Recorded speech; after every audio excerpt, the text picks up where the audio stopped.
I believe we're going live. We're live, guys. Thank you so much for connecting and for joining us today in another live Q&A session. I'm extremely happy, and I'm going to give you a little bit of time to start arriving. I know that you take your time. Don't worry. In the meantime, I just need to go and check if we are live, actually, because technology, you know. So give me a second. And yes, we are live. So thank you so much again for joining. And I'm extremely happy because I know that Eduardo is extremely busy these days. So thank you, Eduardo, for being here. And I'm going to introduce you properly, but thank you so much for being with us today. It's my pleasure, Diana. Thank you so much for the invitation. Oh my God, no, the opposite. I know that you've been extremely busy these days and trying to balance all the world on this crisis. Well, let me just introduce you. Eduardo Osegueda is founder and general director of Fuerza Integral, like Integral Strength, and has been expert instructor of Qigong. Am I pronouncing it that correctly? Yeah, correct enough. Yes. Okay, for 20 years. Prior to his work with Qigong, Eduardo has had more than 16 years of experience in teaching integral evolutionary practices, body, mind, emotions, and spirit, such as martial arts for integral development, meditation, among others. His work has taken him to China, Mexico, the British Virgin Islands, Jamaica, and other places in the United States. And he has served to more than 5,000 people around the world. So, guys, if you're here, please stay and ask as many questions as you have, because we are not talking to someone. We're talking to Eduardo Osegueda, and he has a lot of experience on this. So again, welcome, Eduardo. I'm extremely happy and excited. Thanks so much, Diana. My pleasure. So let's start with basics. During all these live Q&A sessions, I've had the fortune and the opportunity to talk to doctors, psychologists, wellness experts, and health experts, and to talk about like crisis management and how to deal with the situation during the COVID-19 pandemic. But something that we were missing to talk about was spirituality, which is like kind of one of the main elements of our well-being. So for those which are not which think that being spiritual is more like being religious or like puffing some joints or whatever it is, what's spirituality? What's that work that we do with our inner self? Well, I think spirituality is just the acknowledgement that life and reality is more than what you can experience with your senses, although it is absolutely reflected in everything you actually experience with your senses, but it is sensitivity of things beyond what you can see, what you can touch, what you can hear, but that are so real that humans have intuitively been aware of this from the very beginning. Mm-hmm. So it's not to be confused with religion at all. I think you hit the point, you hit the mark right there, because we often confuse spirituality with religion, and which is not. Religion is sometimes a decent approach to trying to experience spirituality in an orderly fashion, but it's not always as effective as we know.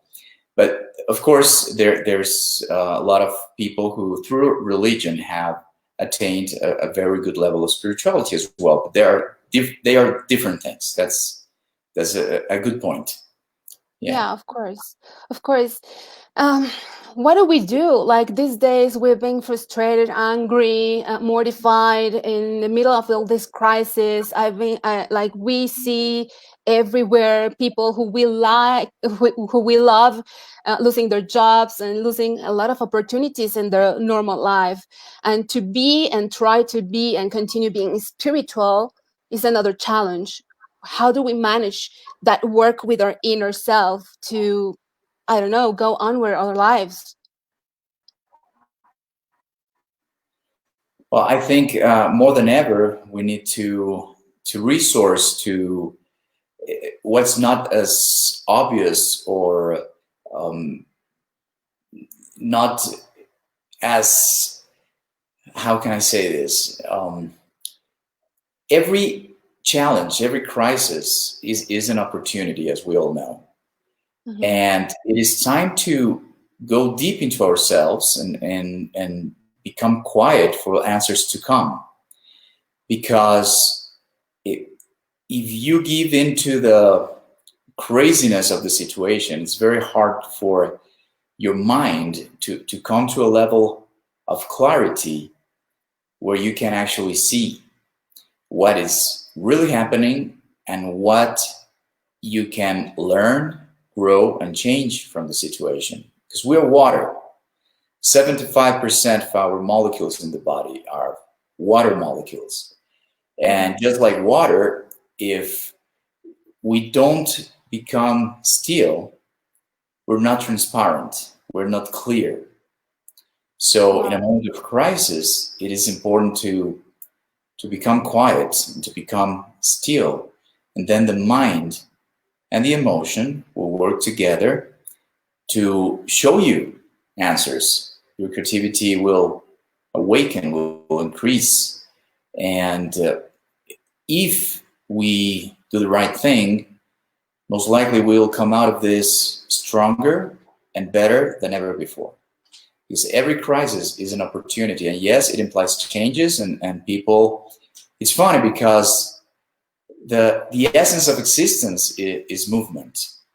Mm-hmm. And in humans, the highest expression of such movement is change. We all need to constantly change to be better and experience a better life.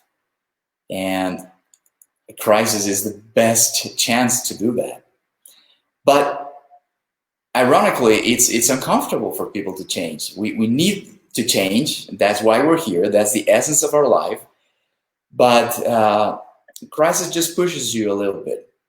And changes need to be made if the situation is affecting you in a negative way, because a lot of people are actually enjoying this moment with their families at home, finding an easy way to deal with income. There are some jobs that are more adequate for this kind of situation, while there's others which obviously are tough. Like if you're a dentist, if you're you cannot receive patients, that's hard.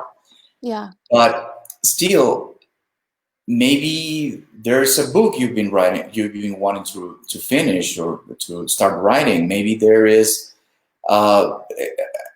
some talent or something unique and precious you have to share with the world. And this is the moment to look into those things, because we don't know how long this is going to take. We really don't know how long this is going to last and how it is going to change the way we used to live. So it's a good time to start to start looking for other options and exploring them and having fun the way, hopefully. Yeah. So a lot of spirituality is about the deep search of our life, which is to feel good. We everything we do, everything we sacrifice, every decision we make, we do it in order to feel good.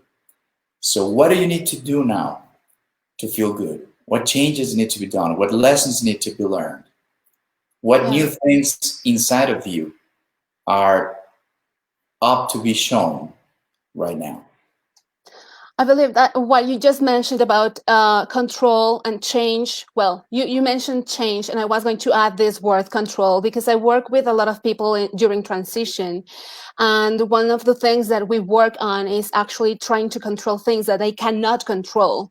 So that's the main situation of when we are facing any change. We are trying to control all the things, and we are like kind of that image of taking the sun in your hands, and then the sun is like falling out your hands, and you cannot even control that. So how we on this work of trying to be there and stay still and enjoying and trying to find our happiness, as you were saying, losing, like letting go of control is one of the main jobs that we need to do right now. How do we let go? The illusion of control. Yes. Well, definitely, we don't have control over a lot of things, but one thing we have control over is ourselves. So it starts with decision making. You cannot control the outside variables, but you can control what you do and how you feel towards this crisis and towards these changes and towards all the things that happen the way you wish they would happen and those that don't happen the way you wish they'll happen. And I learned this the hard way because 20 years ago, I was diagnosed that I was not going to live for over a year, for more than a year. So in the moment, before that, all my life, I always tried to control. I always tried to accomplish. There were these plans I had to achieve in order to live the life I wanted to live and feel the way I wanted to feel. And all of a sudden, here comes the doctor and tells me, you're almost gone. You're leaving soon. And there's nothing we can do. And in that moment, you let go. And the funny thing was, if I can call it that, is that in the moment in which I realized there were no more plans to be made, it was about today, what your life is today, what lessons you can learn today, what service you can provide today, what difference you can make in the world today. It all changes inside of you because I started appreciating everything from the air I was able to breathe, to the food I was able to eat, to the voices I was able to listen to, of the people I loved, and every hug and everything. The value of everything just completely rises. And then I started experiencing this level of fulfillment that I never experienced before. I always thought that in order to feel good, I had to have everything perfect in my life. But when you come to terms with the fact that it's not about that, it's not about how perfect everything is, but about how able you are to appreciate everything the way it is. And if you can pay attention to the things that actually matter today, then everything else is just not as important. And you let go of control. And you, at least the struggle of control of things you cannot control, you can influence things. And with good techniques and creative, brilliant mind, you can get a lot of things accomplished. But if you wait to feel well until you accomplish the things you want to accomplish, you will never feel well, because as soon as you accomplish what you want to accomplish, you're going to want to accomplish something more. Of course. So the first thing is about deciding to be okay yourself, no matter what. No matter what. Today, I'm going to feel well. Today, I'm going to make the best out of it. Yeah, I was walking out of the studio a couple of days ago, and we had recorded throughout the whole night. It was a very intense night. And just getting out of the studio and getting this fresh air into my face and take a deep breath. And it was cloudy. And one of my producers, as soon as he walked out, said, "What a terrible, horrible day. It's cloudy." And I was like, Are you kidding me? It's beautiful. So, two people can have the exact same experience, but it's about what light you shine on it. It's deciding how you're going to feel about yourself and about what's going on, and what things you're going to pay more attention to. I love what you just said, and that you shared your experience about like 20 years ago when you were 20 years old, or that you were in this situation where you were told that you were no longer going to be able to live your life as a normal person, or even like continue living your life. And this is so much in tune with what we are experiencing right now, all of us inside our places, thinking, oh my god, am I going to be affected, and I'm going to be infected? Am I going to be able to see my parents again? Am I going to be able to travel again? And all this is like kind of cutting this dreams or these ideas that we had. So part of us is actually literally dying while we are here. But the thing, as you're saying, and as everybody's saying, is like live your life as if there was no tomorrow. And you experienced that, and it was so true. It was so true. You actually literally became more mindful. Yes, I went from the theory of it into the practice of it. Mm-hmm. And after I became healthy again, after I got my physical health back, I make it an everyday exercise to bring myself back to that moment in which I understood these things, because they're so easy to forget. Everyday life and the craziness and everything just take you away from reality. And what this crisis is a big chunk of reality just being shown to your face in this moment. You see, life is so brief. It's Mm-hmm. so it's just an instant. It doesn't matter whether you live 28 years like I was going to live, or 100 years. It's still so short, and we're dying every day, and we're living every day. So where will your attention be? And in what I teach now, this Zunang Qigong, uh, Okay. one of the main things is a lot of ancient forms of Qigong were based into imagination. A lot of the mental practices were about imagining a light of some color coming into your body through some part of your body and moving around, and then being uh, deflected to some specific place or whatever. And something I really love about Zunang Qigong is that your mind never imagines everything that is not. It's all about observing different aspects of reality. And one of the aspects of reality we start focusing on is just how tiny we are.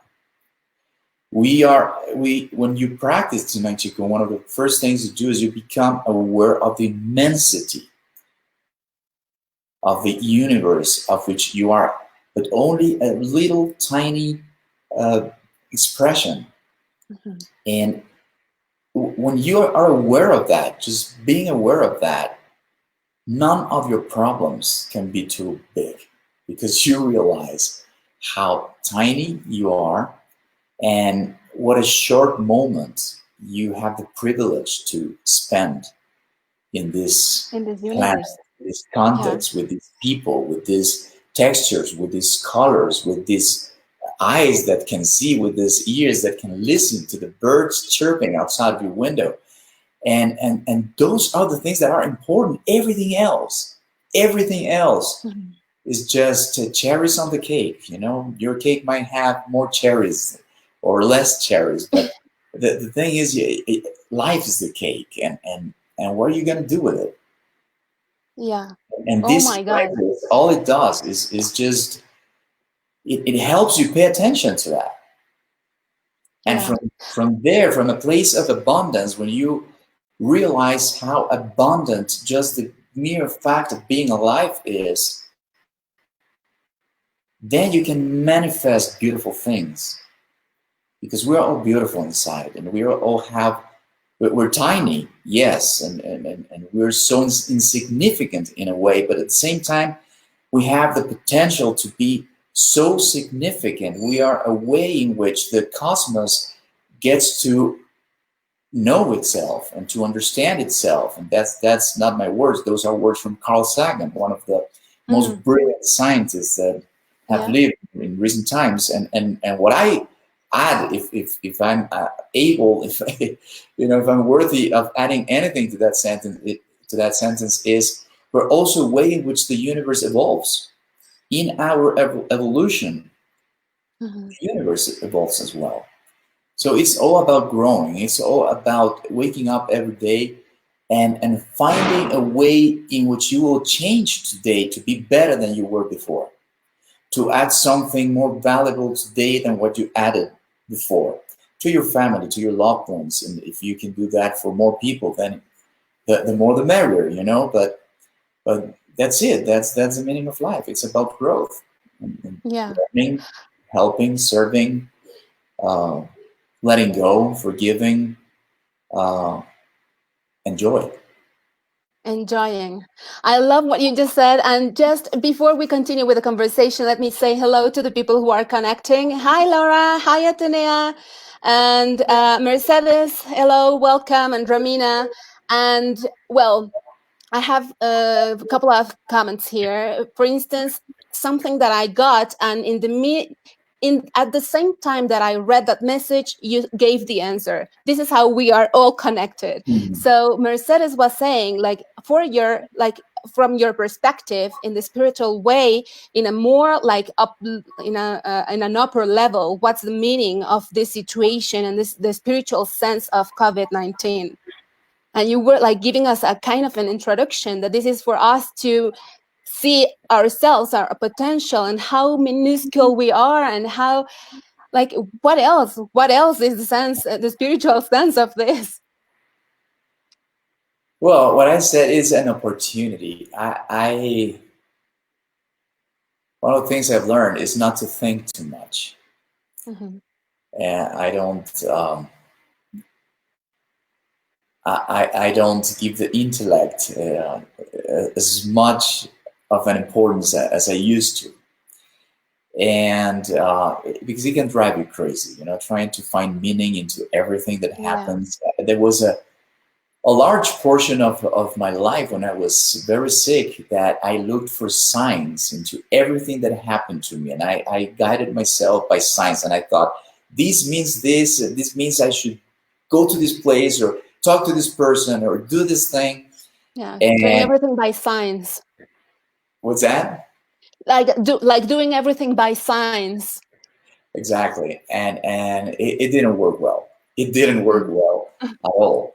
So one thing I learned was to stop looking too much into things and just take everything that happens.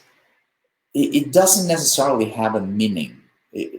More important is what you do with it or what meaning you give things. Is this a punishment? Is this a message from some divine source telling us that we're doing something bad? We know we're doing something bad. We need to correct our ways, whether this happens or not.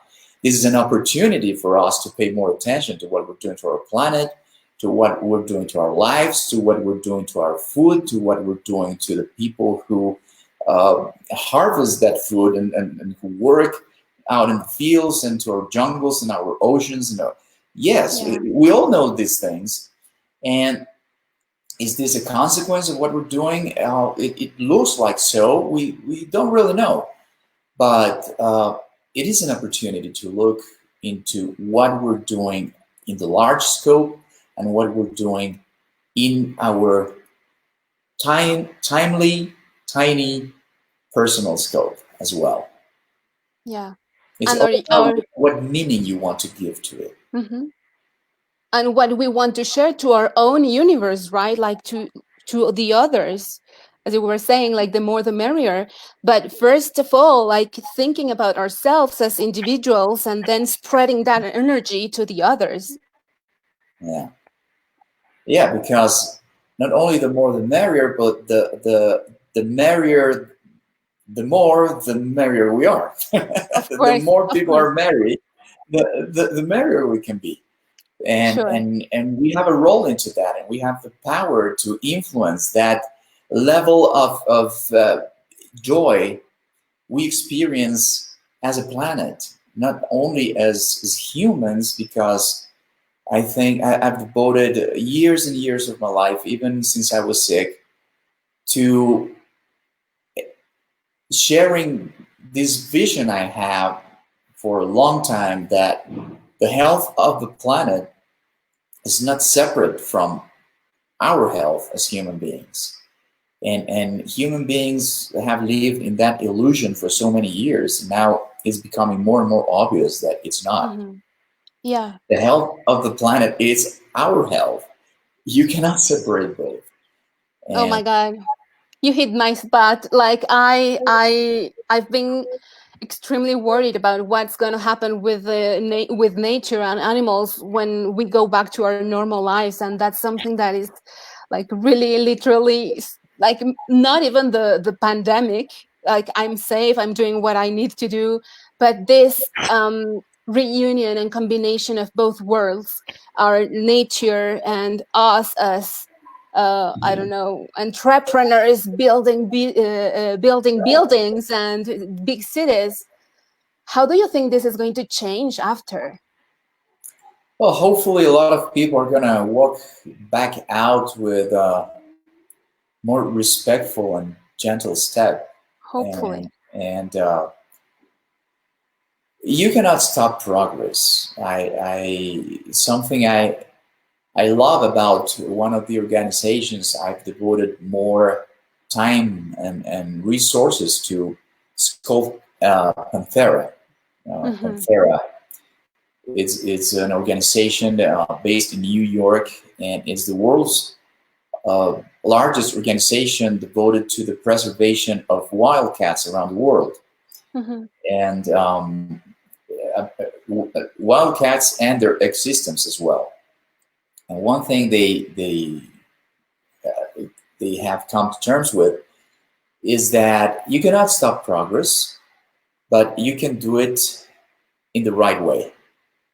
And all their scientists, because everything they do is based on science, and all their scientists are focused on helping governments and helping enterprises to uh, develop, to build bridges, dams, and cities, and Yeah. stuff that they need to be built, but in the right way, so that you don't break the ecosystem, so that you don't break the the supplies we need to be able to survive in those cities. You know, the places where our air gets purified and the water we drink Hmm. becomes alive and becomes the way it needs to become, because the planet has the same water from the time of the dinosaurs to our days. It's all about how water changes in order to sustain life. So Hmm. there's right ways and wrong ways to do it, and hopefully out of this experience we're all living, we will pay more attention into doing things the right way. I really hope so. I really hope so. Atenea is saying, thank you so much for this awesome conversation. What does Eduardo think about the news? The news that we're watching every day all around Facebook and TV channels. And oh my God, what do you think about that? um, I don't watch the news too much. I don't watch. I don't listen too much. I make sure I'm informed Informed. of Hmm. whatever is meaningful. But watching news every day can become truly toxic and draining. And it's sometimes it's a waste of time and a waste of energy.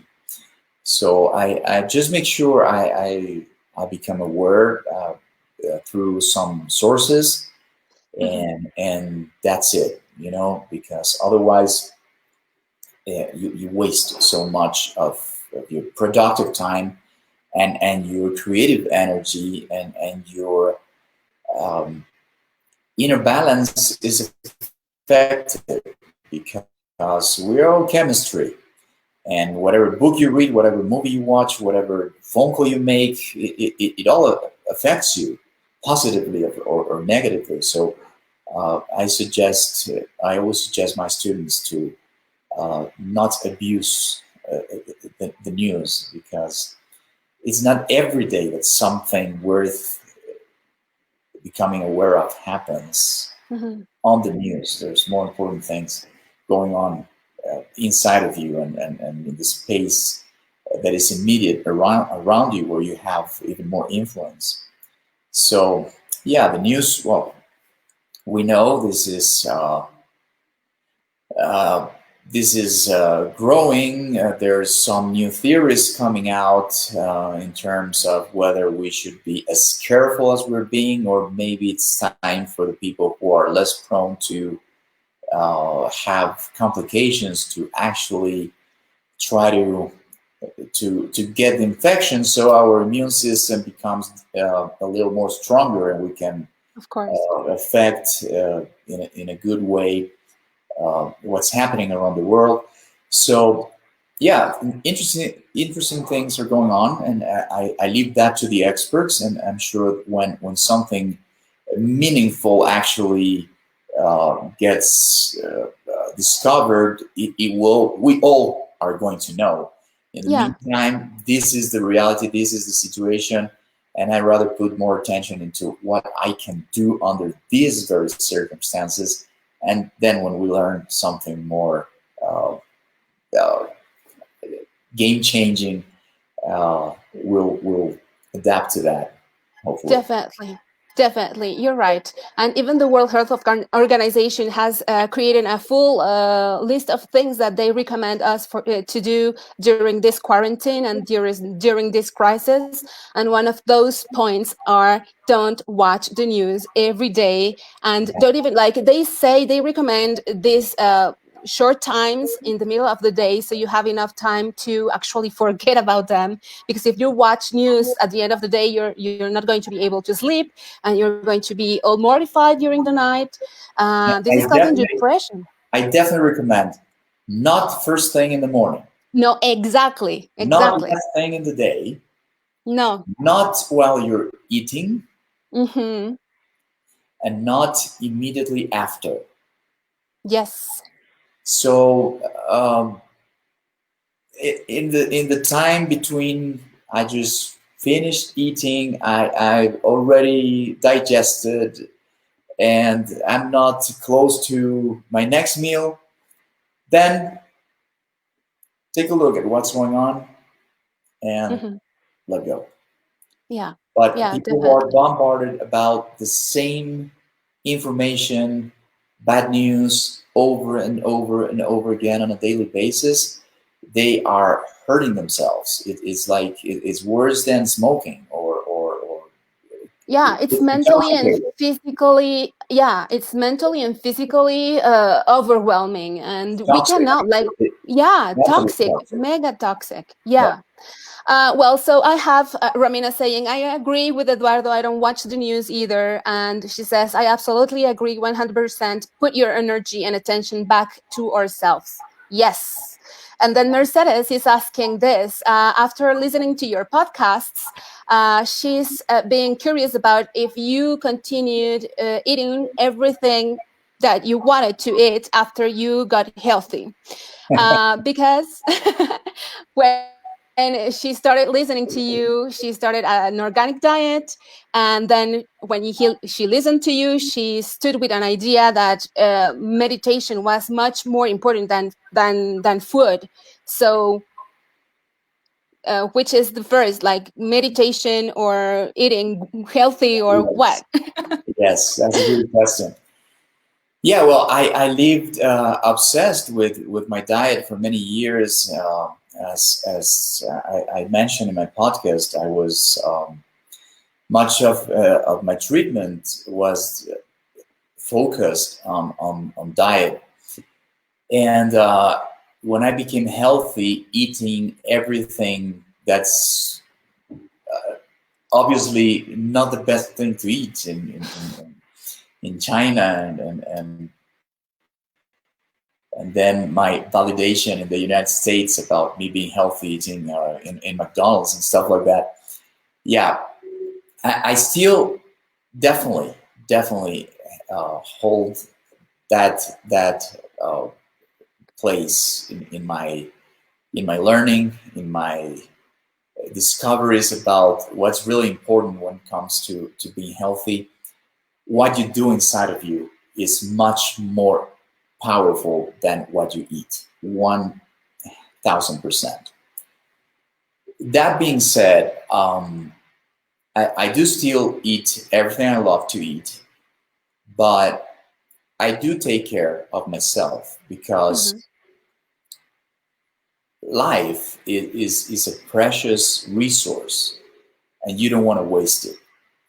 So taking care of your diet makes it easier for your inner personal work to bring you to higher levels of joy and growth when your diet is not working against you. You know, if you have a good diet, then the work that you do inside will help you achieve better things better things than having your diet not affect you in a negative way.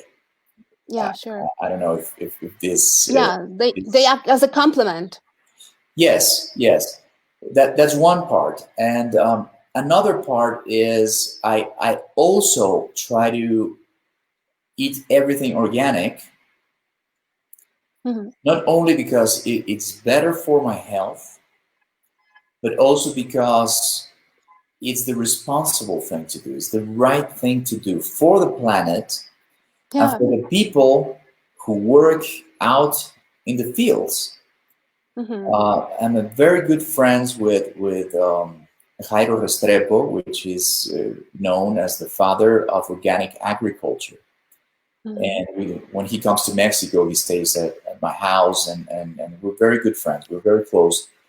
And I've learned so much from him. And before, I thought of organic food in terms of my health and the health of the planet. You know, spreading tons and tons of toxins in the fields, it's obviously not good for our planet, and it's obviously not good for ourselves. But the people who work out there, in Latin American countries especially, they're being the first ones affected by non-organic agriculture. Their children are being born with terrible diseases and malformations and cancer rates and autism and so many illnesses are just going off the charts, not only in us as consumers, but in them as agricultures. They're taking the worst toll of all this. So consuming organic and supporting the organic market is the right thing to do. If we can do it, definitely we have to do it. But if you're forced to live in China and you have to eat scorpions and bugs and snakes, which are not organic, you have to do it, you know, and that's how I did it. And that's how I got my health back, and it's possible. But if I have the chance, if I have the choice, I definitely go for organic. Yeah, and it's too much in combination to what we were talking about our life now on with nature, like how we are going to present ourselves and be respectful of what our earth is giving us. So I don't know, this is I believe one of the things that are going to make us think about when we go out and start our normal lives, which are no longer going to be as normal as they were like before. The new normal is going to appear, and hopefully all these kind of growing our gardens and our food and having this contact with nature, it's going to ground us as well. Yes, yes, absolutely. And being in contact more closely with the people who, like right now, so many jobs and so many activities are not as important. But food production, Yeah. like, there's so many things, like building houses and building Mm-hmm. cities and everything has gone to second term of importance. Yeah. But having food in your fridge, having food in your table, on your table, that's right now number one. Yeah. So I think we have to become more humble as a society, and hopefully this also helps us to at least feel closer to the people who work out there in the fields, and who uh, do everything they do for us to have those delicious berries in our fridge, and the food we eat. These people are important, and we're not going to be able to produce everything we consume in our gardens. That's one thing we can do, try to produce as much as we can, but we're always going to have to uh, use things that we cannot produce at our homes, and hopefully Yeah. we can value more the price and the effort that's behind those foods, Mm-hmm. and the sacrifice. And yeah, hopefully from this situation we will all come out not only more gentle and respectful towards our planet, but also towards each other. Yeah. Yeah, definitely. And now let's touch base with Jinan Chikun. I don't know if I pronounce it Yeah, better now. yeah, that's good. That's good. Very good. So, is it a science? Is it a discipline? Is it a what is that thing? And why is it going to help us during these times? Well, it's all of the above. It's a science. It's acknowledged as a science by the Chinese Science Bureau and the Chinese Health Ministry, and it is a very thoughtful study based on experimentation and systematic observation. So it is acknowledged as a science. It is the uh, mind and body practice that has Mhm. been more scientifically researched in history. Over 20 years of formal protocols, scientific protocols, led by thousands of China's most prestigious scientists, and hundreds of thousands of people, and animals and plants and everything were tested. So yes, it is a science, Okay. but it is a practical science. So it is also a discipline. You what you learn when you learn Zhenan Qigong, which for people who don't know, it was the only tool used at the world's largest medicineless hospital in China. It was a hospital that was devoted to teaching people how to use their mind and their body. Hmm. Basically, that's it. So it's the conclusion of thousands of years of research from China's sages and masters in the sacred mountains and in China's temples. And so all this knowledge was brilliantly put together, and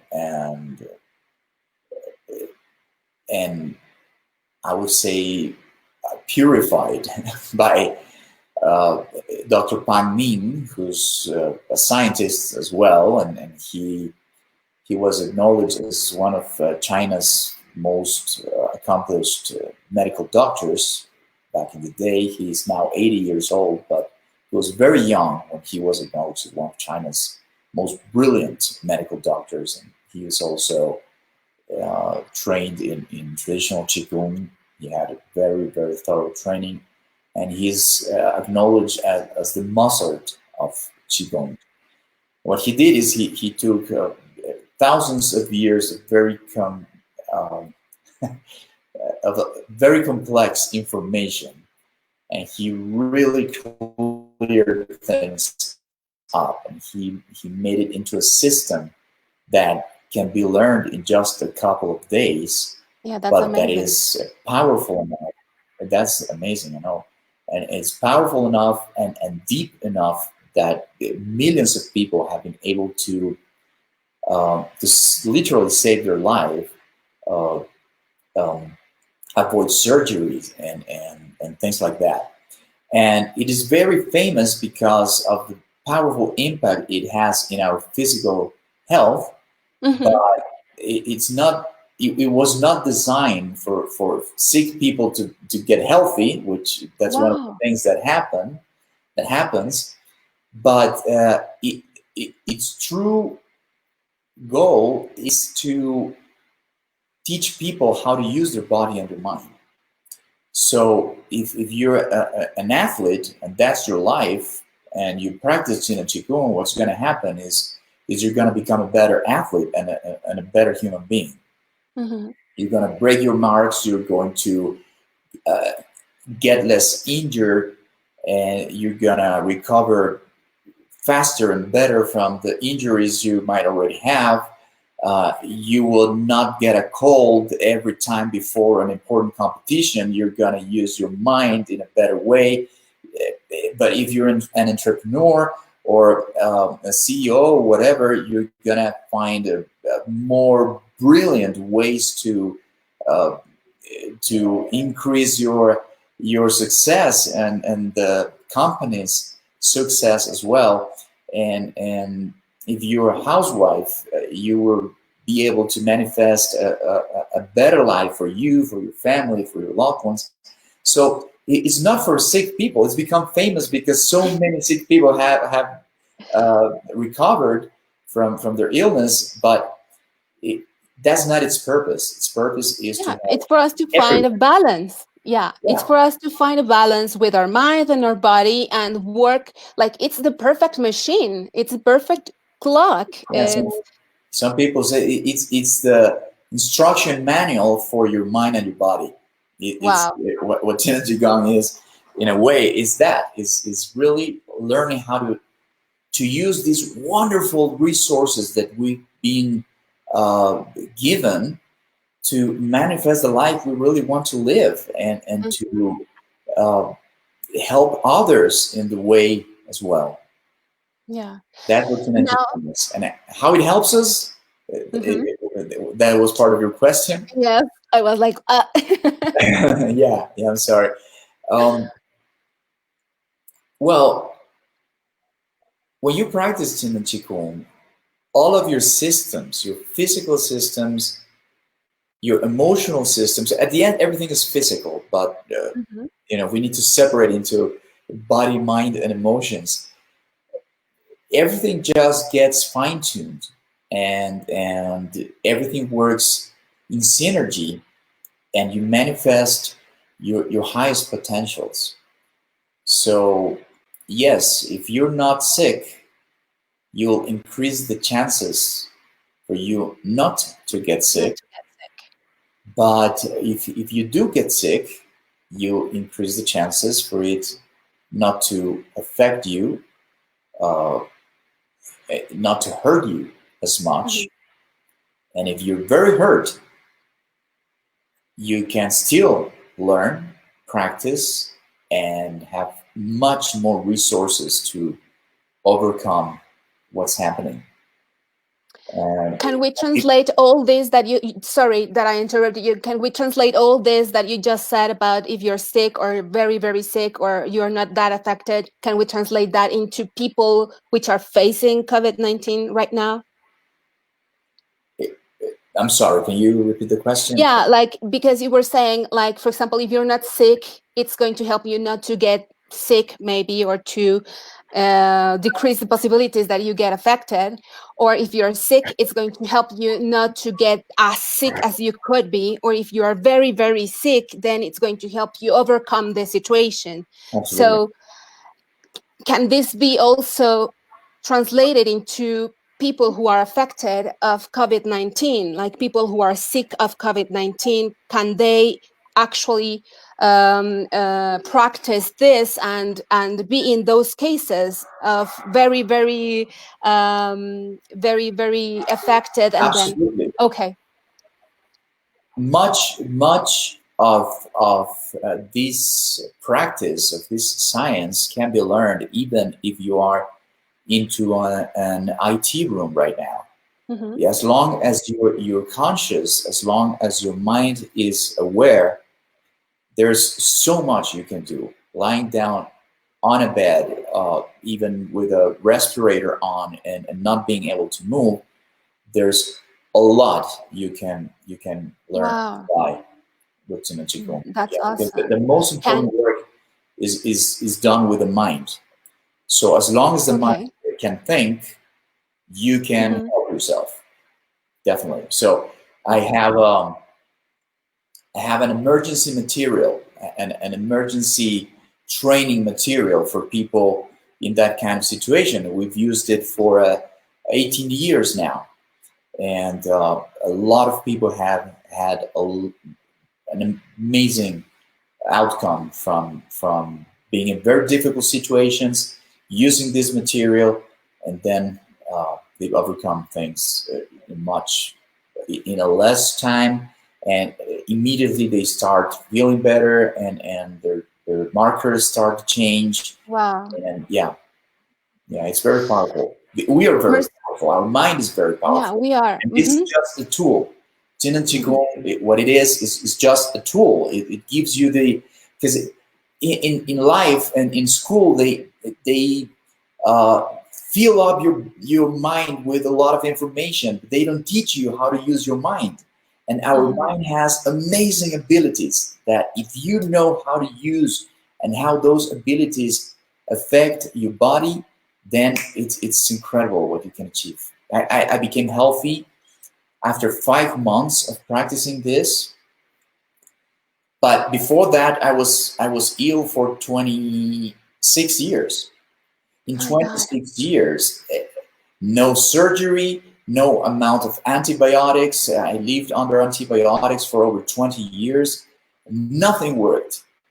And in only 5 months, I became completely healthy, and I remained healthy for the last 20 years. So our mind is very powerful. We can affect, we can positively affect ourselves so much right now. Mm-hmm. If we just know Yeah. how to use our tools. A question here from Mercedes is, how can I send the benefit of this from my practice to my son, for example? Can I do an intention before I start? Yeah, when we practice, um, this is physics. Every body, every object, everything has a field, Mm-hmm. and we have a field. And in our field, those who we love have a presence. So when we practice, what we do is we change our field. We organize our field. We purify our field. We strengthen our field. And it's very common that our practice, our personal practice, what we do to feel better ourselves, to be better ourselves, starts triggering changes in those around us, in those we love, especially our kids, Mm. especially if you're a mom. And this is a biological thing. The field of a mother and the field of a child are almost the same field from the moment of conception until about 7 years old. That after our kids are 7 years old, they start building their own field. Mm-hmm. But this bond exists forever. As long as we're alive, this bond is there.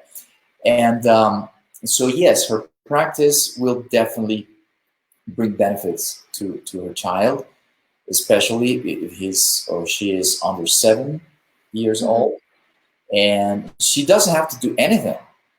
But if before she practices, she gives herself a moment to just love and connect with a love for her child, then it's better, you know. And something we need to learn how to do, whether you practice or not, is we need to learn how to uh, think of the people you love the way you want them to be. Mm-hmm.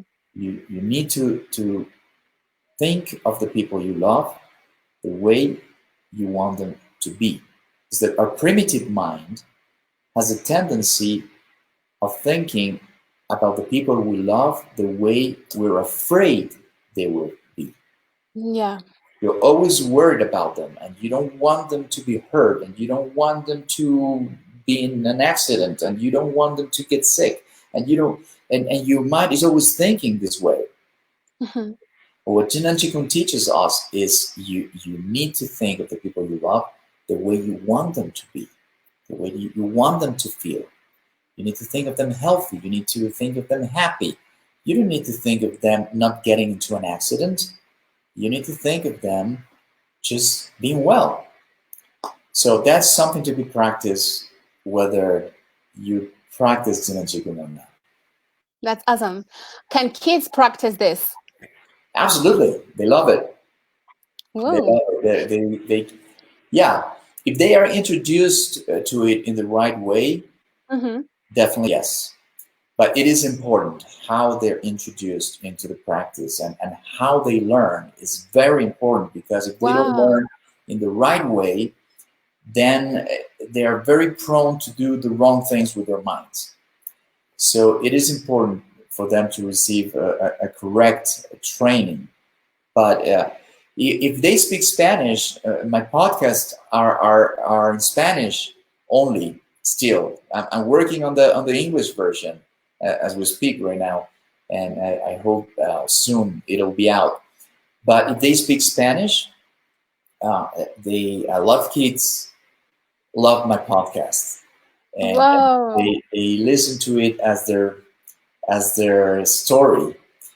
Sometimes their bedtime stories. Sometimes as they are going to school, they ask the parents, "Play the podcast for me." And when they come to my workshops, because I teach a workshop for children every year, and I have 6 years old and 7 years old, and they tell me my story.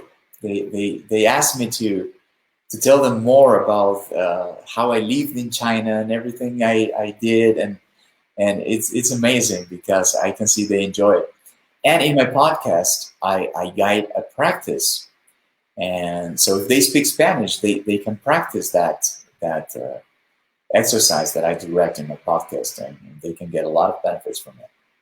That's awesome. We have a lot of people who are Spanish speakers, so I'm sure that they are going to run and go and see all the resources that you have over there. Is there anything else like? Oh my God, we just spent a whole hour and I didn't even see the time. And I'm so sorry that I took so much time, but it was so fascinating. Is there anything else that you think that that we should know about all this? Well, Jinin Chikun or the situation or both together?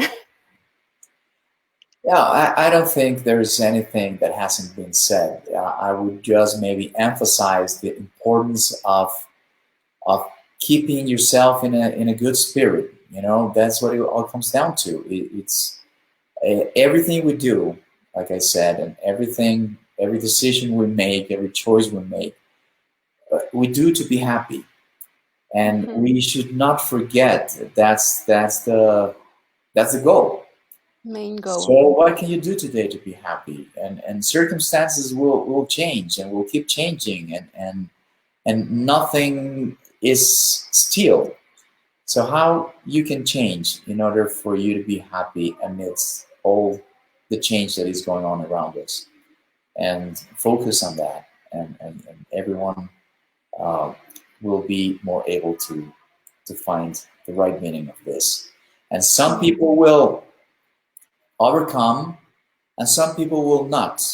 This is part of life. Someone, Yeah, of course. mom passed away a month ago, and I almost passed away 20 years ago, and we will all finish one day. We will all be gone at some point. But we need not to focus on that. If it's our time to go, we'll go. And even then, we can go in a good way. Dying is not a bad thing. It's going to happen to all of us. And we need to come in terms with that as well. So it's about how you live when you're alive. And also it's about having a transition to whatever comes next that can also be beautiful in its own way. Yeah. Enjoy what we have today. We have to enjoy what we have today, like living literally as if tomorrow is not coming anymore. Thank you so much for all these lessons. I really appreciate them. And for instance, my happiness today is like this, like top of the like sky, because I had this awesome conversation with you, Eduardo. Like, thanks for your generosity, for your openness, for giving us your time. I know that you've been extremely busy, so thank you so much from the bottom of my heart. And I know, and I hope that this is not going to be the last one. And Mercedes is saying, Diana, Eduardo, thank you for all your generosity and abundance. Thanks for this live Q&A session and for your energy, Eduardo. You're a great inspiration of life and strength. Thank you again. And Romina is saying an hour flew because the topic was fascinating. We need more of this in our feeds and not so much negativity. Thank you. It's my pleasure. Mission accomplished. Thank you so much, and thank you guys for connecting. If you watch the replay, please say hello or comment or ask us your questions. If you have comments or questions, I will make sure to pass them to Eduardo. And see you in the next one. Thank you so much again. Thank you, and greetings to everyone in your audience. Oh, thank you so much. Yeah, well, now everybody is listening you from many countries in the world, so I'm really grateful for this. Thank you so much. Thank you. Bye. Bye, everyone. Much love.